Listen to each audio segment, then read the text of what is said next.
फिर ब्लड के बाद जो है बॉडी फ्लूइड्स का इम्बैलेंस दिया हुआ है इसमें।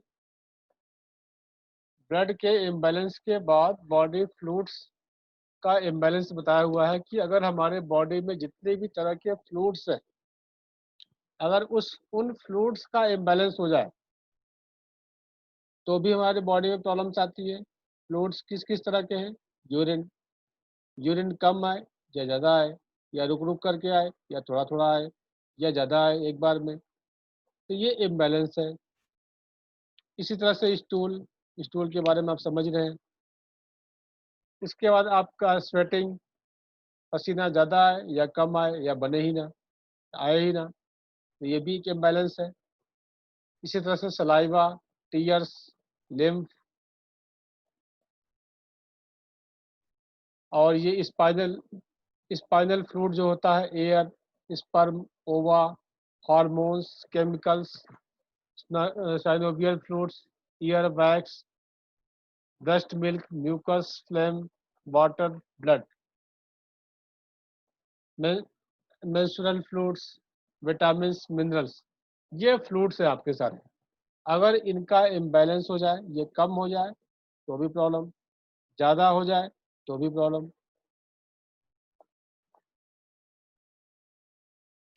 तो इस तरीके से इसमें आपको सिर्फ इंट्रोडक्शन आपको दिया हुआ है कि किस किस तरह का इम्बैलेंस होता है, और इन सभी चीज़ों का हमें डायग्नोसिस में हेल्प मिलता है। बहुत सारी चीज़ें होती हैं कि पेशेंट सोचता है कि हम ये बताने वाली चीज़ें नहीं हैं, तो इसीलिए कहा जाता है कि डॉक्टर से कुछ भी छिपाना नहीं चाहिए, और कुछ भी पूछने में कतराना नहीं चाहिए।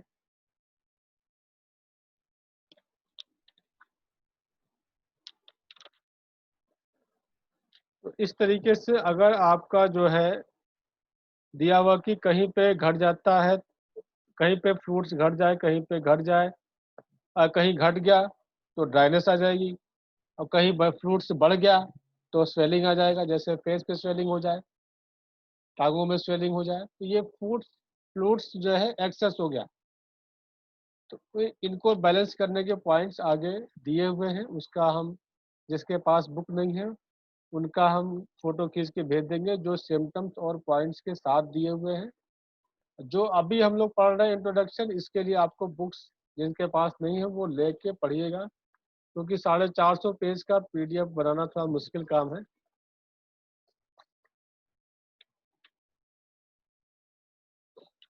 फिर इसके बाद है आपका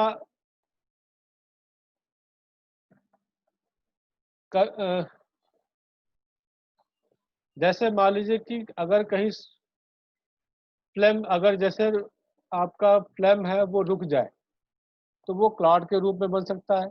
जैसे ब्रेन में क्लॉट बन सकता है, नाक में बना तो साइनस हो गया, ब्रेन में बना तो ब्रेन डिसऑर्डर हो जाएगा, किडनी में वो फ्लेम जम गया तो किडनी स्टोन बन जाएगा, गालब्लैडर में फ्लेम जम गया तो गालब्लैडर स्टोन हो जाएगा। तो ये सारा आपका फ्लेम के रूप है। आर्थराइटिस, बोन में जम गया तो आर्थराइटिस या गाउट का रूप ले लेगा। इस तरीके से आपका एक छोटी सी प्रॉब्लम कब बड़ा रूप ले लेगा आपको पता भी नहीं चलेगा।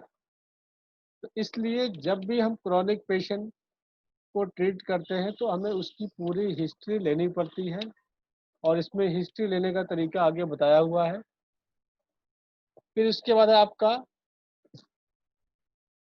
जिंक एसेंस, जीवन सत्व। इसमें आपके एसेंस जो है, जो बताए गए हैं एसेंस, 3 तरीके का बताया गया है। पहला आपका एसेंस फ्रॉम बर्थ, बर्थ के समय जो आपको एसेंस मिला,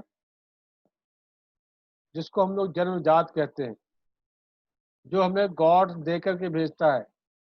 यानी कि हमारे राइट किडनी होती है जिसमें हमें बाई बर्थ एसेंस मिली हुई होती है।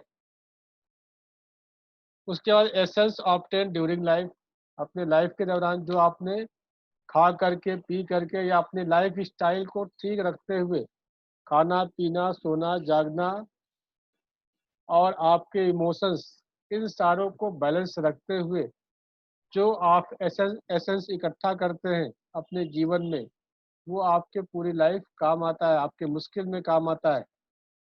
तो ये भी, तो जब कोई पेशेंट वीक पर आ रहा है तो उसकी लाइफ स्टाइल को जानते हैं कि आपकी पूरी लाइफ स्टाइल कैसे रही है, आपकी दिनचर्या कैसी रही है। आपके पढ़ने स्टडी लाइफ में आप रात रात भर रात जग करके पढ़े हैं तो उसकी वजह से लिवर ब्लड डिफिशियंसी हो सकता है। जो रात में जग करके पढ़ते हैं लिवर ब्लड डिफिशियंसी हो सकता है। ये जब ऑर्गन क्लॉक आपने पढ़ा होगा 5 एलिमेंट थ्योरी के साथ, या सेमेस्टर 1 जिन्होंने किया हुआ है, तो आपके ट्रेटाइज पार्ट 1 में ऑर्गन क्लॉक का चैप्टर है। वो भी आपका एक डायग्नोसिस का पार्ट है कि आपकी लाइफ स्टाइल कैसी होनी चाहिए, आपकी दिनचर्या कैसी होनी चाहिए, किस टाइम में कौन सा ऑर्गन हमारा हाइपर होता है और हाइपो होता है, उस चीज़ को आपको जानना होता है। तो हम लोग ये पीछे की क्लासेस में लेवल 2, लेवल 3, लेवल में हम लोग कर चुके हैं। तो वो इम्बैलेंस आप जान चुके हैं। वो सारी चीज़ें यहाँ पर एक साथ इकट्ठी बताई गई है आपको। फिर उसके बाद एसेंस फ्रॉम किडनी।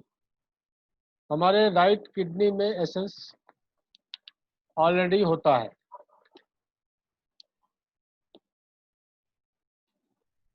तो एसेंस के बारे में एसेंस का चैप्टर आगे दिया हुआ है।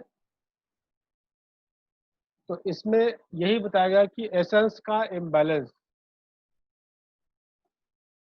एसेंस आपके बर्थ के टाइम, आपके माँ बाप अगर बर्थ से पहले बीमार थे, या ड्यूरिंग प्रेगनेंसी बीमार थे, या ड्यूरिंग प्रेगनेंसी एक्सेस मेडिकेशन का यूज किया गया, उसका इफेक्ट भी आपके बच्चे में पड़ता है। और आपके इमोशंस, आप कितने जो है स्पिरिचुअल थे, उसका भी इफेक्ट पड़ता है आपके होने वाले बच्चे पे। तो यानी कि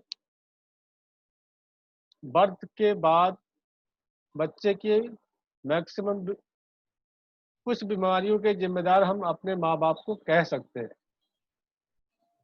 अगर हो गया है किसी वजह से, क्योंकि ये लैक ऑफ नॉलेज की वजह से बहुत सारी प्रॉब्लम्स आती हैं।